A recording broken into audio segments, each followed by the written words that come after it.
kalau kita masih diberikan kesempatan untuk kita masih hidup sampai saat ini, wah sangat berharganya kesempatan itu. Tentu Tuhan ingin supaya kesempatan itu jangan disia-siakan. Ya. Iya betul.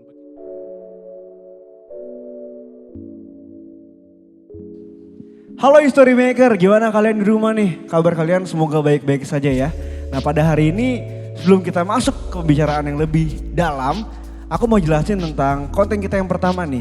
Kita sekarang masuk ke dalam konten ngobat atau ngobrol bareng hamba Tuhan.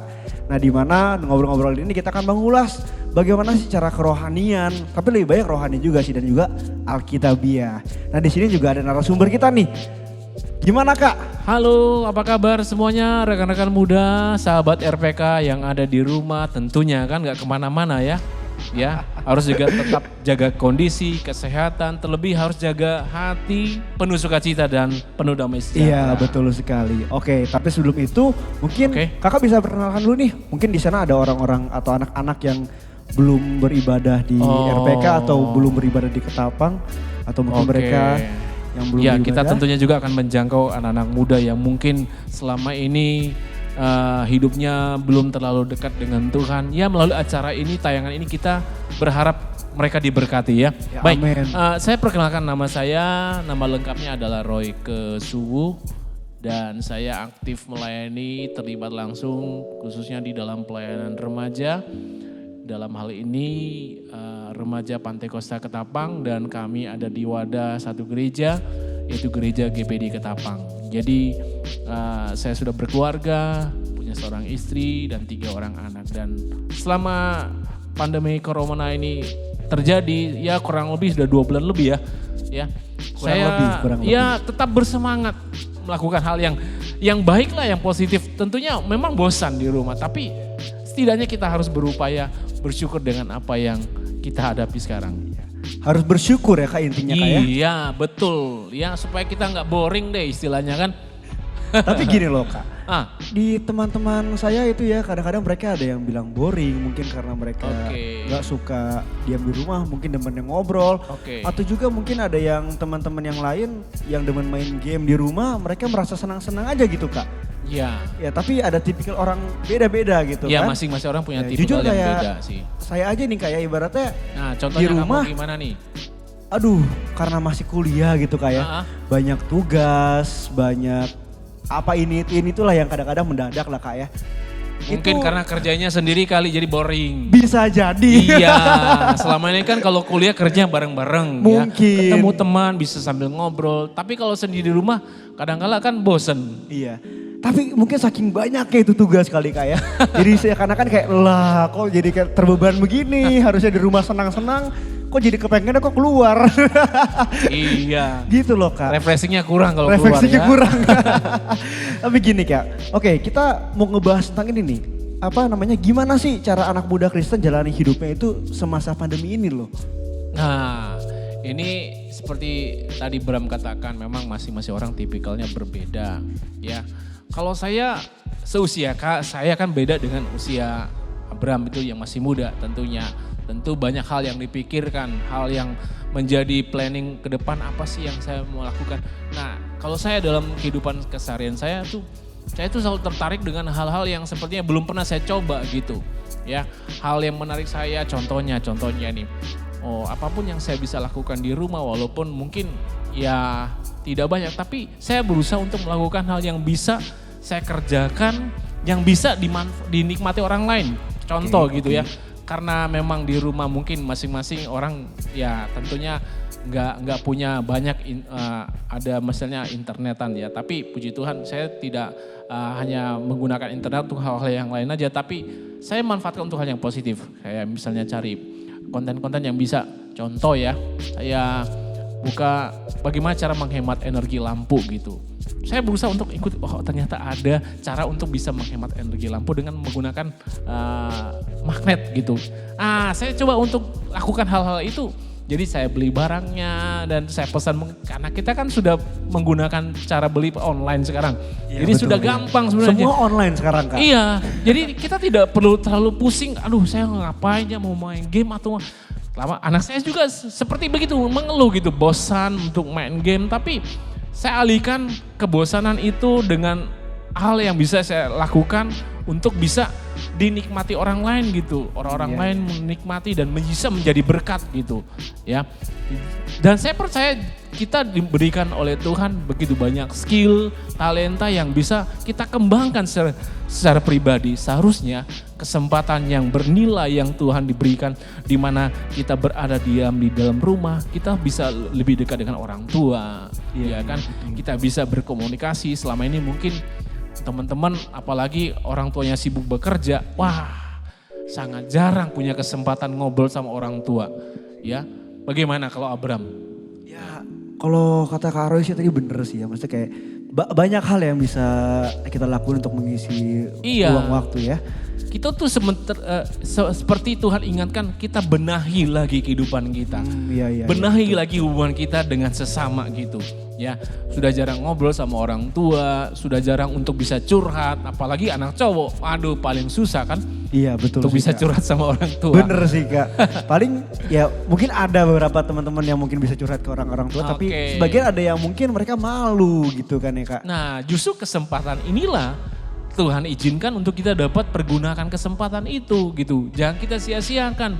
Nanti kalau saatnya kita sudah sibuk dan kegiatan masing-masing, sudah mulai lagi kembali ke aktivitas semula ya. Orang tua bekerja, sudah gak dibatasi dengan PSBB ya. Kita juga sudah mulai sibuk kuliah, bagaimana ya. Iya kita betul. Sudah jarang lagi ya, paling orang tua pulangnya malam ya. Kalian juga paling waduh udah nggak bisa lagi berkomunikasi sama orang tua. Gimana? Iya sih betul Kak. Ya. Betul sih. Tapi gini loh Kak, tadi kan itu ibaratnya semua hal-hal yang kita lakukan itu kan di luar yang mungkin kita bisa lakukan setiap hari gitu kan. Iya. Tapi mungkin yang kita bisa ngomong kayak tadi itu mungkin orang-orang dunia pun bisa gitu loh Kak. Nah sekarang yang aku tanya Kakak, gimana cara misalkan kayak kita sebagai anak-anak muda Kristen di rumah aja tuh harus ngapain gitu loh. Apakah kita harus ya melakukan hal yang sama seperti berulang-ulang ataukah ada sedikit hal perbedaan di antara kita?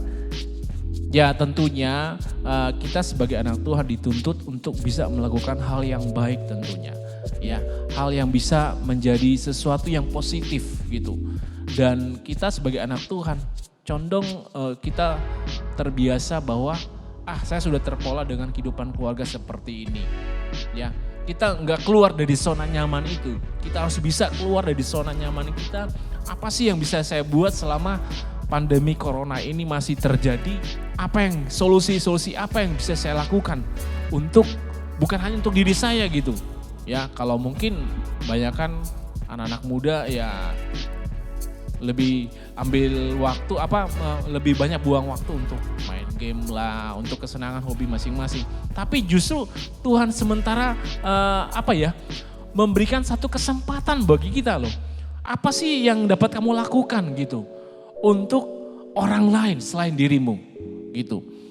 Kalau kita baca firman Tuhan ya tentu untuk diri kita juga, untuk membangun rohani kita sendiri. Ya, tapi Tuhan ingin supaya melalui kesempatan waktu yang Tuhan berikan, firman Tuhan itu bisa menjadi satu rema, menjadi satu buah gitu. Ya, saya ambil contoh bagaimana Tuhan Yesus berikan perumpamaan tentang seorang penabur ya. Oh iya. Nah, ketika seorang penabur itu akan disitakan oleh Tuhan Yesus kepada orang-orang Israel pada zaman itu. Lalu murid-muridnya sedikit ya mau katakan protes sih ada gitu ya. Ketika Yesus memberikan perumpamaan itu bahwa kok orang-orang ini murid-muridnya protes gini. Kok orang-orang ini Tuhan atau guru selalu berikan perumpamaan kepada mereka, ceritakan perumpamaan. Kok kami tidak gitu. Nah langsung Yesus menjawab bahwa orang-orang yang mendengar perumpamaan ini mereka belum mengerti. Mereka belum memahami gitu. Sedangkan kalian diberikan talenta yang lebih. Yang bisa dapat mengerti apa yang aku katakan. Nah melalui perumpamaan ini saya ingin mengambil satu makna bahwa ada 4 macam tanah yang digambarkan dari perumpamaan itu ya. Ada yang tanah yang keras, tanah yang benih yang bertumbuh di batu-batu, benih yang bertumbuh di semak belukar dan tanah yang subur tentunya. Nah, tinggal bagaimana kehidupan kita menempatkan diri kita kepada 4 macam tanah itu. Iya betul Kak, betul. Kita kan mau menggambarkan, kita istilahnya bercermin kepada perumpamaan itu. Apa sih yang saya jalani selama ini? Benih firman Tuhan yang ditaburkan oleh Tuhan sudah Tuhan berikan. Nah tinggal bagaimana kita menempatkan diri kita, hati kita, bagaimana situasi hati kita. Apakah kita mati dalam keadaan seperti tanah yang keras itu, menerima benih, atau tanah yang ada semak belukarnya, menerima benih, atau tanah yang berbatu-batu, atau sebaliknya, tanah yang subur. Iya betul. Nah sedikit lagi, saya ingin jelaskan supaya apa? Ketika kita yang ada di posisi sebagai anak Tuhan yang memiliki tanah hati yang subur, berarti saya percaya firman yang dia terima itu bertumbuh. Ya amin, betul. Benih firman Tuhan itu akan bertumbuh dan akan berbuah. Firman Tuhan katakan 30 kali lipat, 60 dan 100. Nah yang menjadi satu tuntutan buat Tuhan, penabur itu bukan hanya Tuhan tuntut kepada orang-orang yang sudah memberitakan firman Tuhan. Justru Tuhan menuntut dari diri kita juga. Bisa menjadi seorang penabur. Orang-orang yang bisa memberikan sesuatu kepada orang lain. Melalui apa? Melalui firman Tuhan, melalui kebenaran yang selama ini kita pegang dalam hidup kita. Itu sudah berbuah enggak? Oh iya betul Kak, betul Kak. Kita hanya menerima terus kan selama ini. Jarang kita dapat membagikan sesuatu kepada orang lain. Nah melalui kesempatan ini sebenarnya kesempatan yang emas, kesempatan yang baik sebenarnya buat kita anak-anak Tuhan. Untuk kita dapat mengambil satu posisi bahwa kita bisa menjadi seorang penabur. Iya betul Kak. Tapi gini Kak, mengenai kalau kita ngomong masalah penabur gitu kayak, tadi Kakak bilang ibaratnya ya kita harus menerima, selama ini kita menerima firman ya, yang kita menerima dapat. Firman Tuhan. Tapi bagaimana cara kita menjadi seorang penabur? Nah di masa pandemi ya ibaratnya COVID ini, ya seorang penabur itu kan bilangnya kan sebagai saksi kan. Ya. Bisa dibilang sebagai saksi Tuhan. Pembawa Bukan, kabar baik. Pembawa kabar baik. Tapi bagaimana caranya supaya kita bisa menyebarkan kabar baik itu di saat pandemi ini gitu loh Kak. Nah itulah manfaatnya yang saat ini kita nikmati. Dengan adanya konten-konten yang baik yang kita nikmati dengan teknologi sekarang ya kan. Kan banyak kan kalau orang di sosmed banyak menceritakan apa tentang keadaannya ya pasang status begini dan begitu ya bukan memberikan satu gambaran bahwa wah saya sementara keadaannya begini lagi dilema lagi galau gitu ya aku bete gitu kan. Bukan itu sebenarnya tujuannya Tuhan memberikan aku tinggal supaya pacar gitu. Iya seharusnya kita sebagai anak Tuhan memberikan status bahwa keadaan saya saat ini selalu bersyukur dengan apa yang Tuhan berikan. Betul Kak. Bukan memberikan satu gambaran bahwa status saya lagi galau men. Saya lagi boring sekarang, lagi bosan. Bukan itu yang Tuhan inginkan. Justru kita memanfaatkan teknologi, kita boleh bersosial media. Ya, kita harus bisa dapat membagikan berkat bagi orang lain melalui cerita kehidupan kita. Iya betul Kak, betul. Jangan untuk nanti tunggu pas pandemi corona ini selesai kita kembali ke aktivitas kita. Tidak ada sesuatu yang kita dapatkan. Justru saya memahami bahwa ada maksud Tuhan di balik peristiwa yang luar biasa bukan hanya di Indonesia dan seluruh dunia. Tuhan sementara apa? Memulihkan keadaan kita. Iya betul Kak. Mungkin dengan sekedar hanya dengan status haleluya puji Tuhan baik buat saya itu. Ya tapi jangan dibuat pura-pura ya. Iya, tapi betul. setidaknya status yang benar gitu kan. Iya kan? Terkadang banyak yang pura-pura juga gitu kan.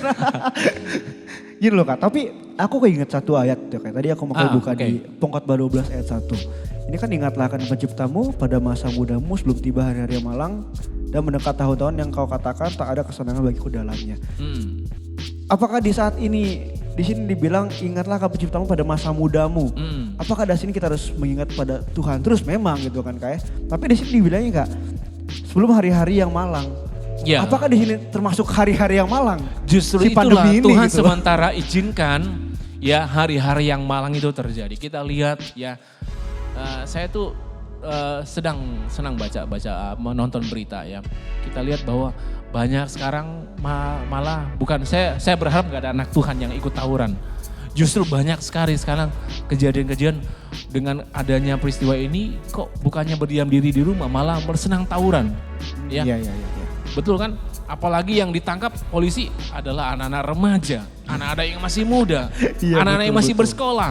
Nggak tanggung-tanggung mereka kalau tawuran bawa senjata tajam, sajam segala macam. Wah itu saya rasa Itu bukan hal yang baik sebenarnya. Justru kita sebagai anak Tuhan, ayo kita berupaya untuk bisa menggunakan kesempatan ini.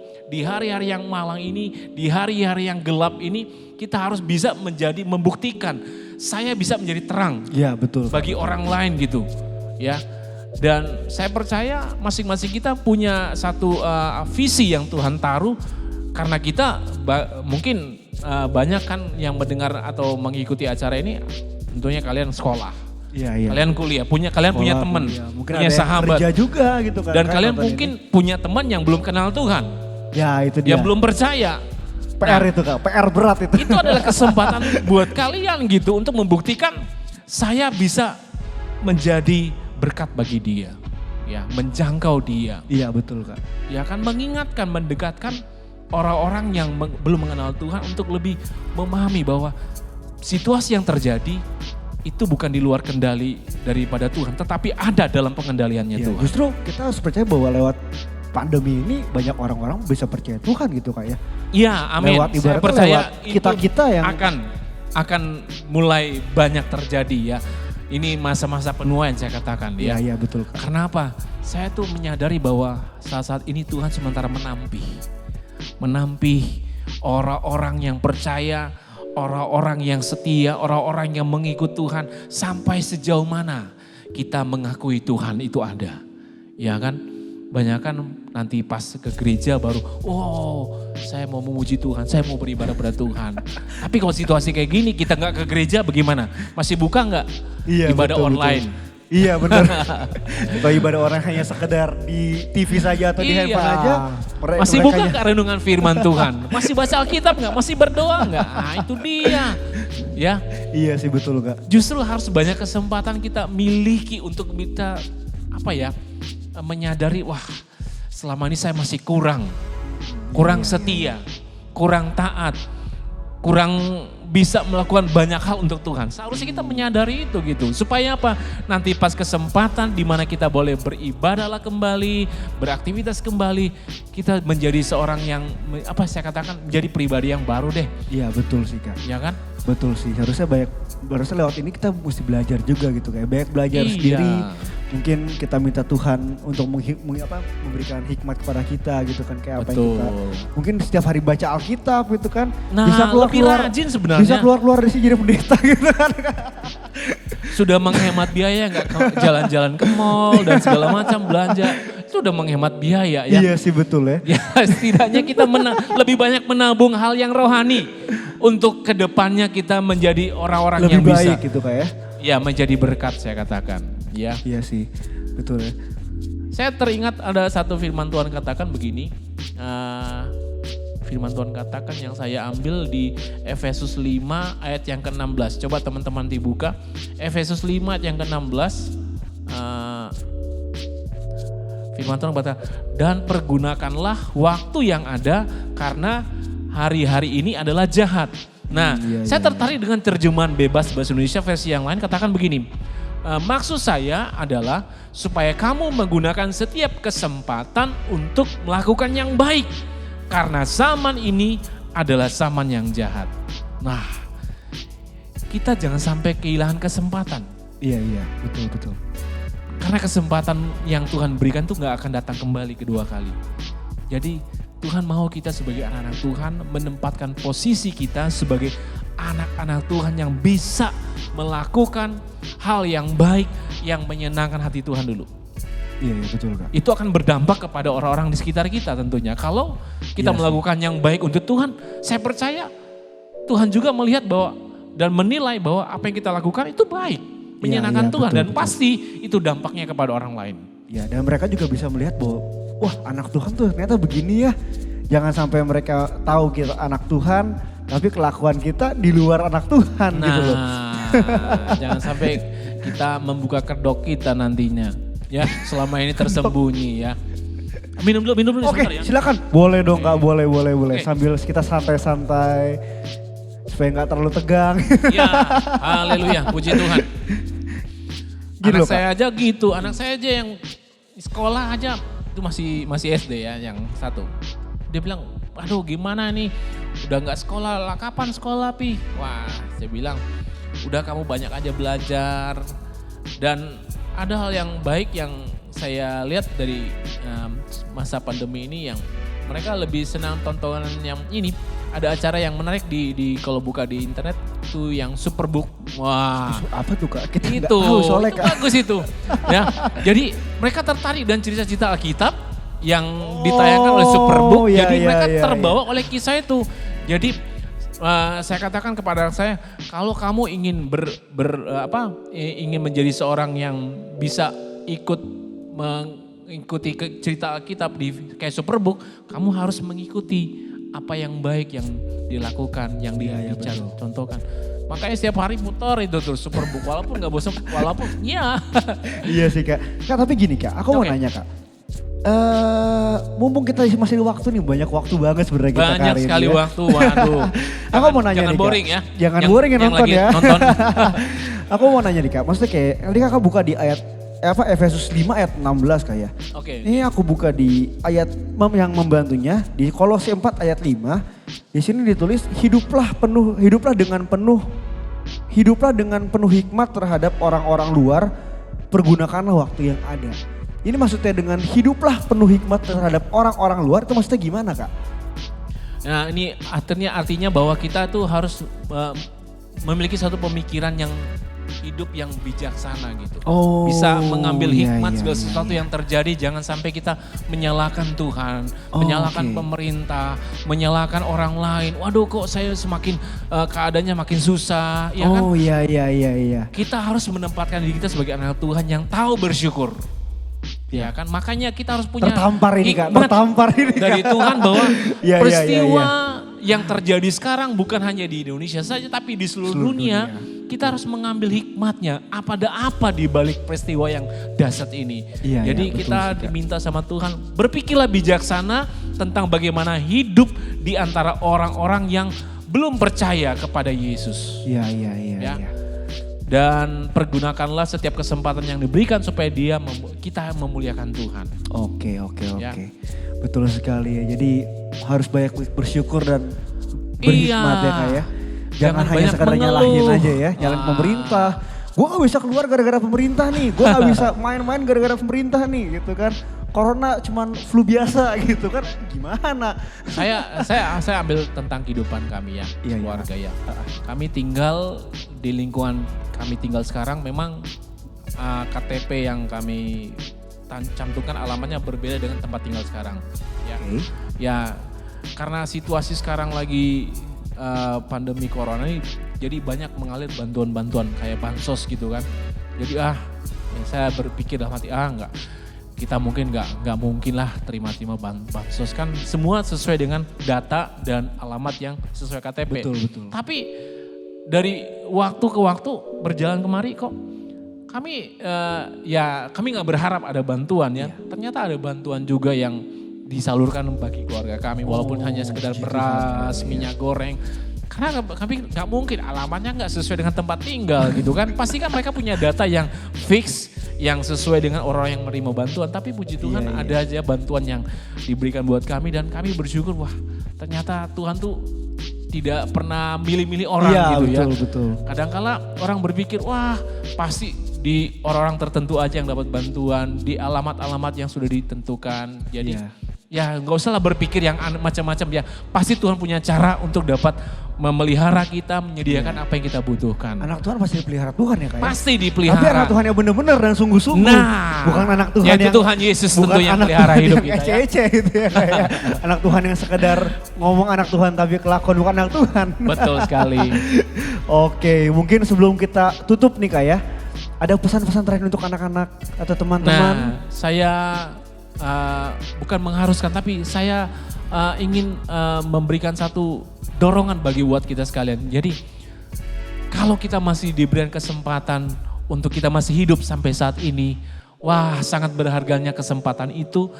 Tentu Tuhan ingin supaya kesempatan itu jangan disia-siakan. Ya, betul. Begitu banyak waktu terbuang, mungkin kita banyakkan tidur, makan, ya melakukan aktivitas yang kita mau sendiri. Tapi jangan lupa kita punya tugas sesuatu dari Tuhan, yaitu melakukan hal yang baik. Iya, betul, Kak. Hal yang baik bagi orang tua, bagi keluarga, bagi orang-orang di sekitar kita, bagi teman, sahabat kita. Apa yang bisa kamu lakukan? Apa yang kamu bisa sumbangkan bagi orang lain? Lakukanlah yang baik, berpikirlah positif, banyaklah bersyukur, dan jangan merasa, wah saya sudah bosan. Tidak, selagi masih ada kesempatan, kita harus lebih bersemangat untuk bisa mengembangkan talenta yang Tuhan berikan.